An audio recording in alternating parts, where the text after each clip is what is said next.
Galera, alguém que já quebrou algum osso? Poxa, você que pensa que não.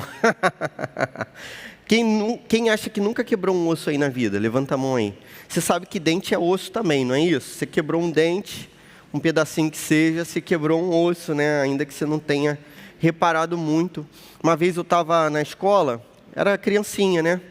Aí eu vi os moleques lá subindo num negócio, se pendurando e se jogando lá na frente. Eu pensei, pô, moleza, vou fazer igualzinho. Aí resolvi subir no tal negócio, pular. Aí nessa que eu pulei, já caí todo errado, né? Que eles estavam treinados e eu era meio lerdo, assim, naquele tempo. Continuo, até hoje. Só que hoje eu sou mais esperto, não pulo, né? Na época eu pulava. Aí, cara, pô, já caí errado, quebrei meu braço. Cara, uma dor, né? Aquele negócio de quebrar braço, um negócio horrível. Aí até descobrirem que meu braço estava quebrado e tudo acontecer. Senti bastante dor. Poxa, já fui quebrado várias vezes, né? Muitas vezes. Você já se sentiu quebrado, mas não fisicamente. Fisicamente é provável, né? Primeiro dia de academia você se sente quebrado, não é isso? Primeiro dia de treino de jiu-jitsu, de muay thai, você volta para casa quebrado. Mas você já se sentiu quebrado por dentro, assim, com o coração quebrado? Você já se sentiu quebrado pela vida, alguma coisa nesse sentido, assim, pela sua história, pela sua família, por uma decepção, por amigos que te traíram? Você já se sentiu dessa maneira? O profeta Isaías vai olhar para o futuro e ele vai olhar para Jesus e ele vai dizer algo muito interessante que Mateus se recorda nesse momento.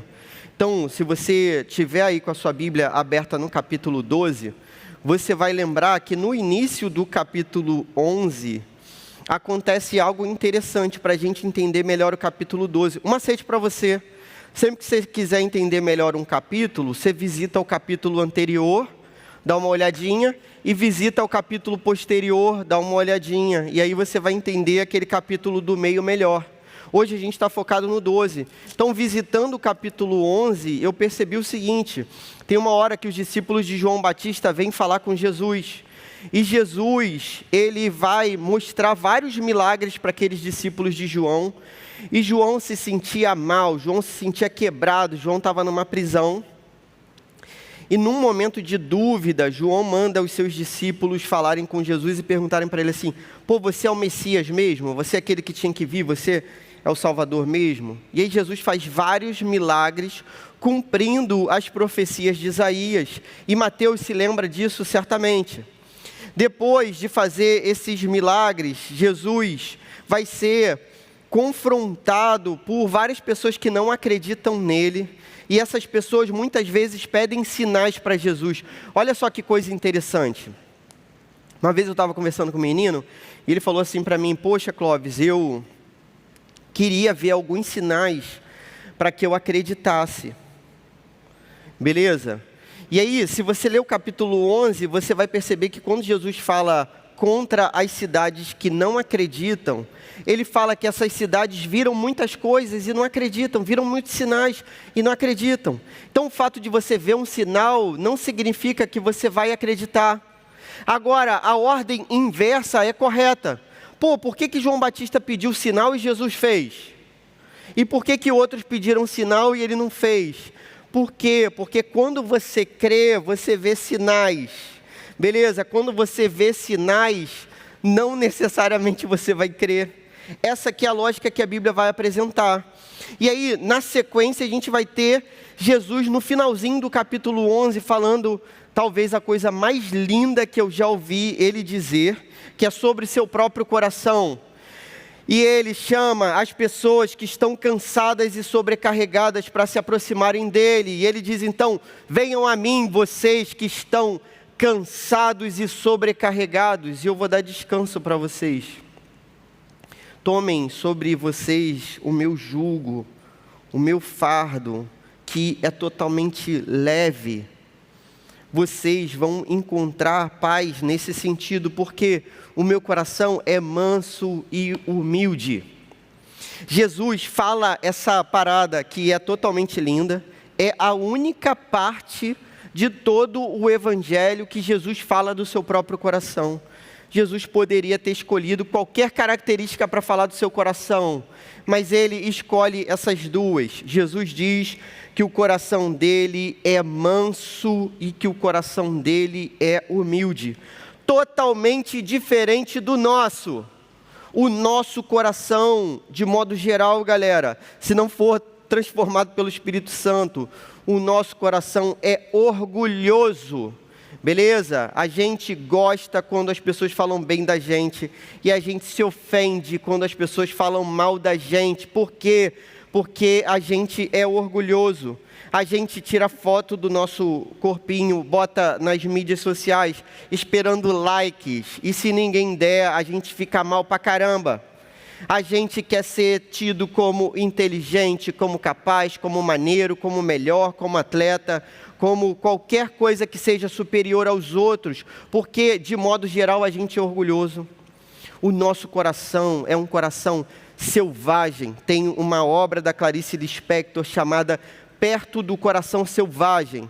O que essa autora vai tentar dizer? Ela vai tentar traduzir o coração humano, e é assim sempre. Todos os artistas que tentaram traduzir o coração humano, o coração sem Deus, traduziram esse coração como um coração selvagem. Coração selvagem é aquele que não tem descanso. Você já visitou uma jaula de um animal que fica andando de um lado para o outro sem parar? Aquele animal está enjaulado, mas é um animal selvagem, ele não tem descanso. O coração de Jesus não é selvagem como o nosso. O coração de Jesus é manso. Desse coração a gente pode se aproximar. E agora a gente vai chegar no capítulo 12 e Mateus está se recordando dessas profecias de Isaías, mostrando como é que Jesus é o rei para aquela galera ali. Mateus está mostrando que Jesus é o Messias para um povo que conhecia a Bíblia.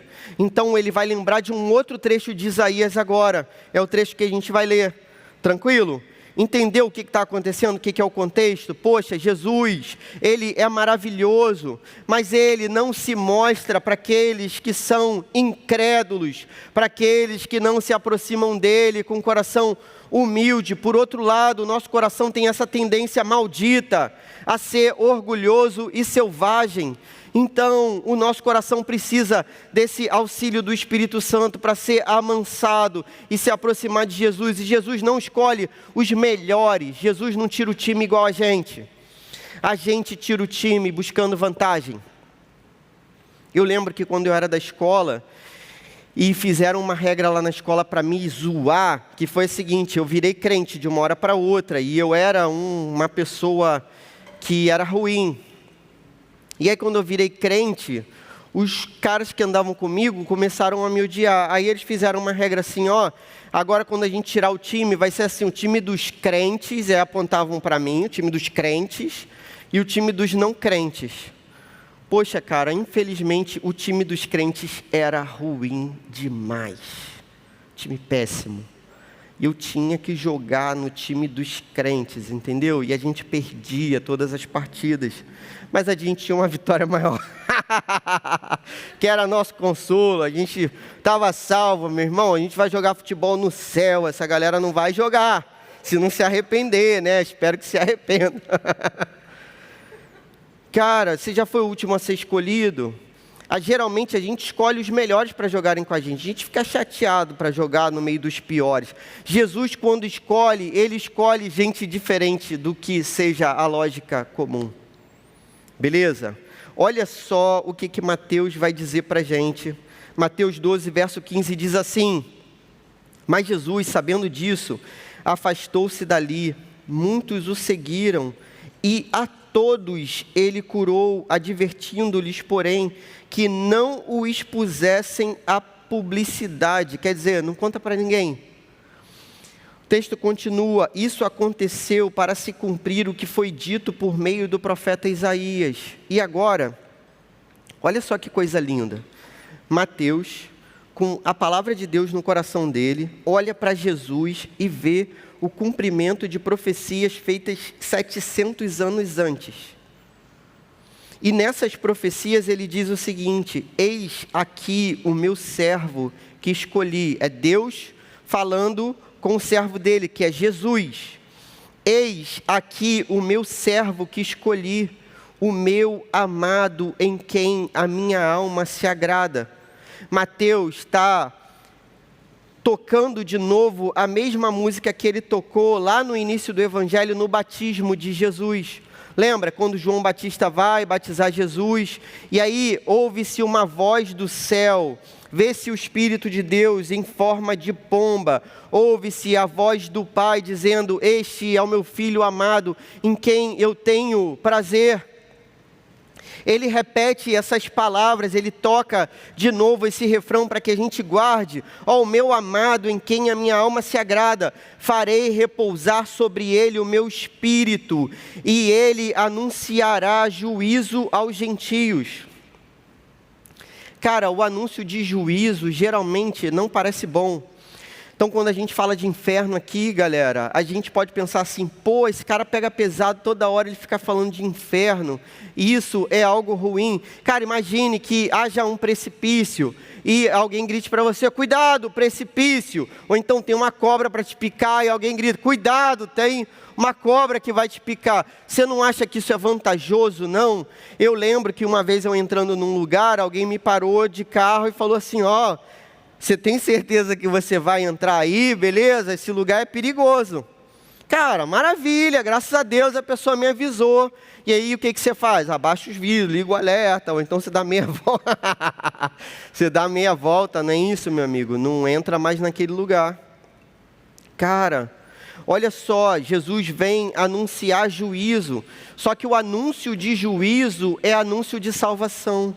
O anúncio de juízo é anúncio de salvação. Quando Jesus fala que existe inferno, é para a gente não ir para o inferno.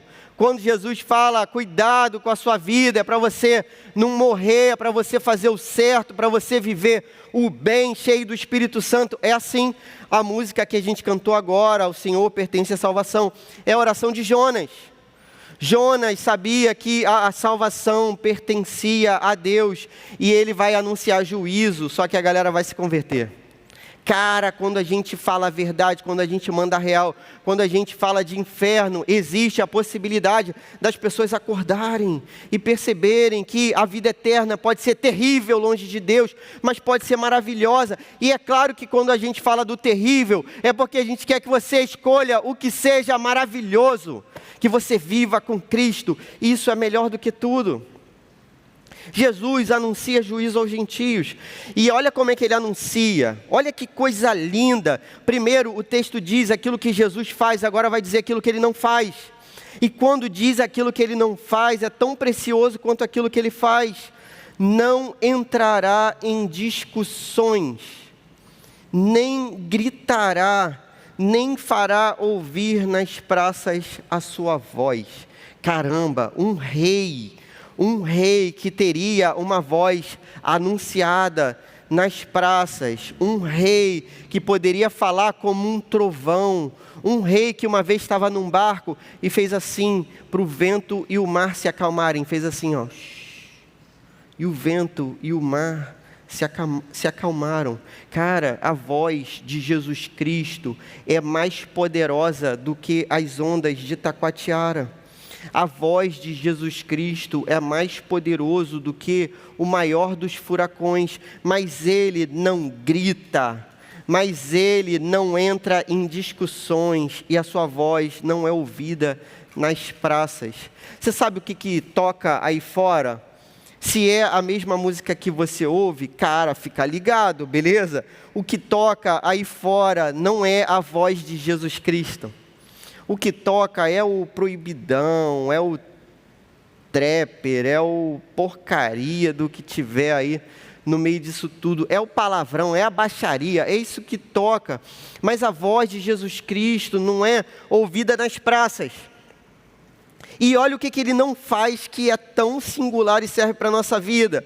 Ele não, verso 20, não esmagará a cana quebrada, nem apagará o pavio que fumega, até que faça vencedor o juízo, e no seu nome os gentios colocarão a sua esperança. Amém. Sabe quem são os gentios? Eu e você. No nome de Jesus, nós colocamos a nossa esperança. O que isso significa? Meus irmãos, primeira lição desse texto: Jesus não esmaga os quebrados. Jesus não esmaga os quebrados. É a primeira lição desse texto.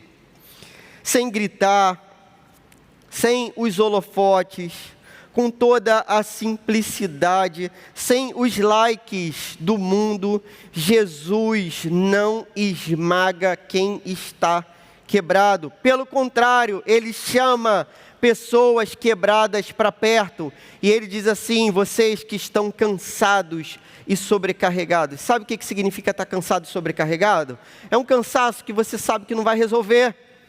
Tem cansaço que você resolve com uma massagem, tem cansaço que você resolve com gelo, com água quente, tem cansaço que você resolve com filme, tem cansaço com lanche, tem cansaço que você resolve viajando, lendo um livro, ouvindo música. Mas não é sobre isso que Jesus está falando. É o cansaço da alma que ninguém tira. É o cansaço da alma que está cansada e sobrecarregada, que não vê descanso e não tem forma de descansar. Essas pessoas, Jesus chama para perto. Jesus não chama os inteiros. Jesus chama os quebrados para perto. Nesse tempo era o seguinte: existia muita cana. Cana, sabe o que é a vareta? Tinha muita cana espalhada por essa região. Tinha em abundância, então isso não valia de nada. O único jeito que você tinha para usar a cana era você usar como uma régua, beleza? Ou como alguma coisa para medir. Então você pegava uma cana, media alguma coisa e media outra coisa com aquela mesma cana para ver se dava a mesma distância. E aí geralmente as pessoas catavam a cana, tinha tanta em abundância, que as pessoas catavam a cana e se ela estivesse quebrada, elas já imediatamente jogavam no chão, pisavam a cana e pegavam outra. E aí viam se ela estava inteira, se tivesse quebrada, pisava e pegava outra, porque a cana quebrada não servia para nada. Meus irmãos, assim como o texto está falando da beleza de Jesus, Jesus é bom, beleza? Se você estiver esmagado pela vida, Jesus não vai te esmagar. Jesus vai te tratar com toda delicadeza, carinho e cuidado. Jesus é assim, cheio de misericórdia. O Deus Todo-Poderoso que controla o céu e a terra, o Deus Todo-Poderoso que controla o mar revolto, esse Deus, Ele te trata com essa delicadeza e esse cuidado. É assim a forma como Ele trata a sua vida. E se Ele te vir quebrado, Ele não te esmaga, pelo contrário, Ele te chama para perto e Ele conserta a tua vida quebrada. Então a grande parada de Jesus é que Ele escolhe os quebrados. Por quê? Porque Ele quer consertar. Aquilo que está inteiro não precisa de conserto, mas aquilo que está quebrado precisa. Aquilo que está quebrado é escolhido por Ele para poder restaurar. Eu assisti a um seriado antigamente chamado Mestres da Restauração. Alguém já assistiu essa parada? Só velho que assiste e gente doida igual a mim. Você assistiu, né, Jana? Que ela balançou a cabeça. Ela fez assim: cara, Jana é novinha, mas talvez a cabeça dela não seja tão boa, né? Igual a mim. Cara, Mestres da Restauração era maneiro demais. Os caras pegavam um objeto e você olhava para aquele objeto todo quebrado, todo cacarecado, todo enferrujado, e você dizia: não é possível, daquele negócio ali não sai nada, não tem jeito, aquilo ali não serve para nada, para jogar fora. E era maneiro que eles compravam às vezes o objeto baratíssimo mesmo, porque, pô, o pessoal até pensava: para que esse cara quer comprar isso, uma placa velha, um negócio horrível? E eles compravam, e eles começavam a restaurar, e aí, pô, depois no final, né, o bacana era o final do episódio. Você via aquele negócio lindo como novo, como se tivesse saído da fábrica. Essa é a obra que Jesus faz na nossa vida. Entende? Jesus vai restaurando a nossa vida. Jesus é o mestre da restauração. Ele vai restaurando a nossa vida para que a gente fique como novo, como quem saiu da fábrica. Como quem saiu da fábrica é como um bebê? Não. É perto do céu, perto do Éden, perto daquilo que seja sem pecado, daquilo que seja santo, daquilo que seja o projeto de Deus para a sua vida. Jesus chama pessoas quebradas, e aí esse texto fala da gente. Então olha só que coisa linda, ao mesmo tempo que fala que Jesus restaura, o texto diz que a gente é quebrado, a gente é gente que falta pedaço. Se você foi escolhido por Cristo, não foi porque você é o melhor de todos, certamente não. Você foi escolhido por Cristo porque você seria pisado pelos outros. Você foi escolhido por Cristo porque você teria sido rejeitado pelos outros. Você é escolhido por Cristo porque falta um pedaço. Se você se corta, se você não dorme, se você se vê doente, se você vê o inferno na sua frente, você está pronto para que Cristo entre na sua vida e desfaça o mal e restaure todas as coisas, para que você nasça de novo. Você está pronto para isso. Agora, se você não se acha quebrado, se você se acha o bonzão, se você se acha inteirão, se você se acha perfeito, infelizmente, meu irmão, eu digo para você que você está fora do reino de Deus. É assim. Jesus me chamou porque eu, com 15 anos, estava quebrado. Faltava um pedaço gigante, do tamanho de Deus no meu coração, era o que faltava. E só Ele para preencher esse pedaço. Jesus, de modo cuidadoso e manso, te chama para perto, ainda que outros não valorizem a sua vida, ainda que nem você valorize a sua vida, ainda que seja assim, Jesus te chama para abraçá-lo. Jesus te chama para que você receba o fardo dele, que é leve, e o jugo dele, que é suave, para que ele reparta a carga com você, para que ele carregue contigo, para que a vida fique mais leve e suportável. Jesus te chama para perto, e é hora de abraçar Jesus, e é hora de se achegar a Jesus. A segunda lição desse texto é que Jesus foi esmagado em nosso lugar. Então, Jesus nos chama quebrados para restaurar. Ele não nos esmaga, mas Ele se colocou como cana quebrada. Ele se colocou para ser quebrado na cruz. Ele se colocou para ser esmagado no nosso lugar. Jesus é o único Deus que entende o nosso sofrimento. Jesus sabe o que é sofrer, Jesus sabe o que é ser cuspido, Jesus sabe o que é levar um soco na cara, Jesus sabe o que é receber uma coroa de espinhos, Jesus sabe o que é ser açoitado, Jesus sabe o que é ser humilhado, Jesus sabe o que é ser despido e envergonhado na frente dos outros, porque foi assim a sua crucificação. Jesus enfrenta o inferno no nosso lugar, e Ele é esmagado pelo inferno, para que agora a gente possa estar inteiro diante do Pai. Aquele que foi esmagado no nosso lugar é o único Deus que pode curar a nossa vida e restaurar aquilo que está quebrado dentro do nosso coração. Esse é o Jesus das cicatrizes. Tem um poema antigo que se chama Jesus das cicatrizes, e diz assim: os outros deuses, os deuses da literatura, os deuses das outras filosofias, os deuses das outras religiões, os outros deuses, eles cavalgavam em cavalos de ouro, eles reinaram e eles venceram sem serem arranhados. Jesus não, beleza? Jesus é cortado, Jesus derrama o próprio sangue, Jesus faz isso, Ele conhece o sofrimento, e Ele faz isso para que eu e você pudéssemos nos aproximar dEle. Olha que coisa linda que o texto diz, verso 20, não esmagará a cana quebrada. Jesus não vai esmagar o meu coração, nem apagará o pavio que fumega. Você já tentou acender uma vela de aniversário que não pegava? Que não dava certo? E aí você tem que botar a sua mãozinha, não é isso? Todo mundo tem que parar de respirar pertinho, se puder não ter janela, não ter porta, nada, para aquele negócio queimar. Pavio que fumega é isso, aquela pontinha, sabe, que sai um pouquinho de fumaça, que parece até que está apagando, mas ele mesmo não vai apagar. Beleza, Ele não vai apagar a chama que não serviria para nada, aquela que a gente jogaria fora, aquela que com um soprinho de uma criança, meus filhos, eles sempre gostaram de apagar as velhinhas no aniversário. Passa uma fase, tem gente que não passa dessa fase não, hein? Tem gente que sempre quer soprar a velhinha, não é isso? Mas é um sopro de uma criança que apaga uma vela, um sopro de uma criança apaga uma vela.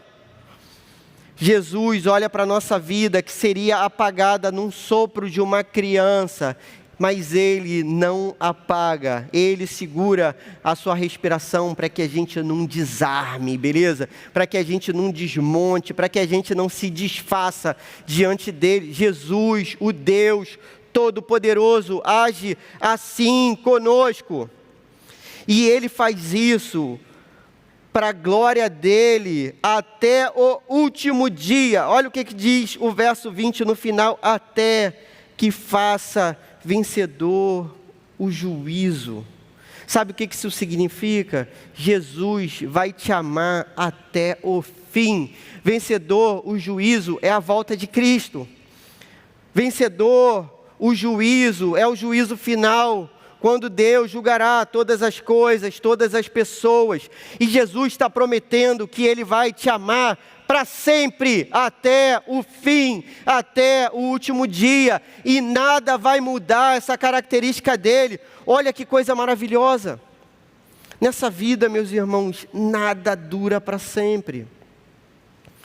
O amor de Cristo, o cuidado dEle sobre nós, isso sim dura para sempre. Jesus nos amou e nos amou até o fim, como diz João capítulo 13. O que isso significa? Alguém pode te amar hoje e deixar de te amar amanhã. Alguém pode te amar hoje e por uma traição deixar de te amar, e vice-versa, você deixar de amar alguém porque te traiu, te enganou, mentiu para você, ou mudou, porque qualquer tipo de besteira. Mas o amor verdadeiro jamais acaba, e o amor de Cristo é assim, o amor dele por nós é dessa maneira. Você pode se aproximar dele sabendo que ele nunca vai te esmagar. Mas Jesus, eu pequei ontem. Jesus nunca vai te esmagar.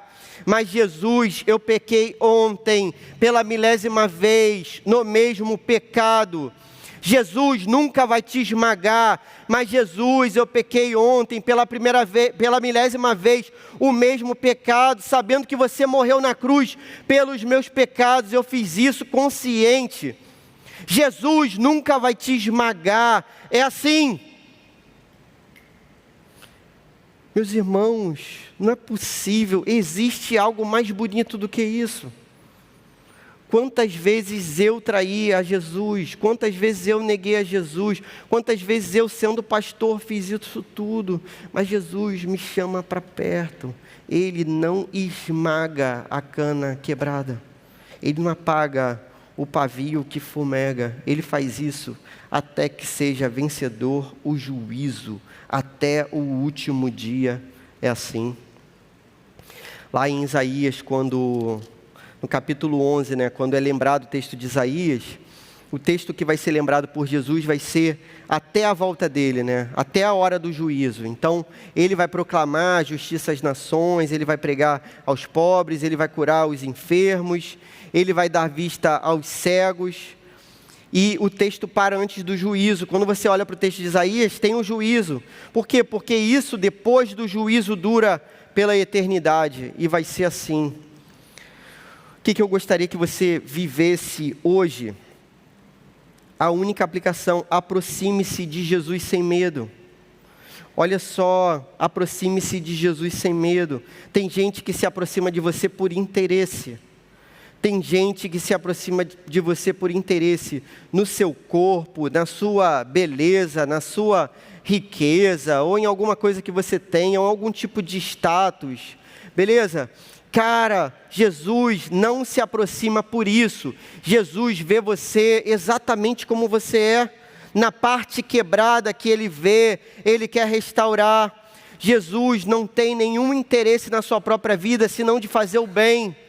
Ele é o único que se aproxima dessa maneira. É possível que um dia você perca o amor dos seus pais. É possível que você perca o amor do seu namorado. É possível que você perca o amor dos seus amigos.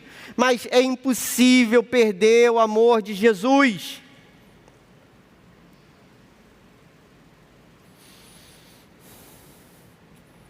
Qualquer um pode te ferir. Qualquer pessoa, infelizmente, pode te ferir. Até seu pai ou sua mãe podem te ferir, infelizmente. Jesus nunca vai te ferir. Quero te chamar, a viver perto de Jesus, a entregar seu coração quebrado, a ser manso e humilde como Ele, a viver os melhores dias da sua vida na presença de Jesus. Como eu gostaria que você estivesse conosco naquele acampamento da semana que vem, mas ainda que não estivesse, sobretudo, eu gostaria que você estivesse com Jesus, seja lá onde for. Vai ter gente naquele acampamento que não vai estar com Jesus. Espero que você seja, dentro ou fora do acampamento, alguém que anda pertinho de Jesus, aquele que te chama para perto, aquele que é manso e humilde de coração. Entrega a sua vida para Ele hoje. Ora, fala com Ele, Ele ouve, não tem fórmula para isso. Dizer: Senhor, habita no meu coração, conserta o que está quebrado. Ajusta a minha vida à Tua vontade, e eu vou Te buscar também de todo o coração. Fala isso para Ele. Vou orar com você. Senhor, muito obrigado, Senhor, porque a nossa história foi transformada pela Tua bondade, o Deus Todo-Poderoso que se aproxima de nós, como aquele que vem nos restaurar, cuidar da nossa própria vida, não como aquele que nos esmagaria. Muito obrigado, Senhor, porque fomos escolhidos não por sermos melhores do que ninguém, mas pelo contrário, ninguém nos escolheria. Mas o Senhor se aproximou de nós, o Senhor curou as nossas feridas, o nosso coração inclinado para o mal. Nós éramos Teus inimigos, Senhor, mas agora nós somos chamados de amigos Teus. E ninguém tem amor maior do que aquele que dá a vida pelos seus amigos. Muito obrigado, Jesus, pela Sua vida derramada, porque Você foi esmagado para que nós não fôssemos. Muito obrigado, Jesus. Que quem estiver aqui nessa noite, entregue a vida a Você, Senhor. É o que eu peço, em nome de Jesus. Amém.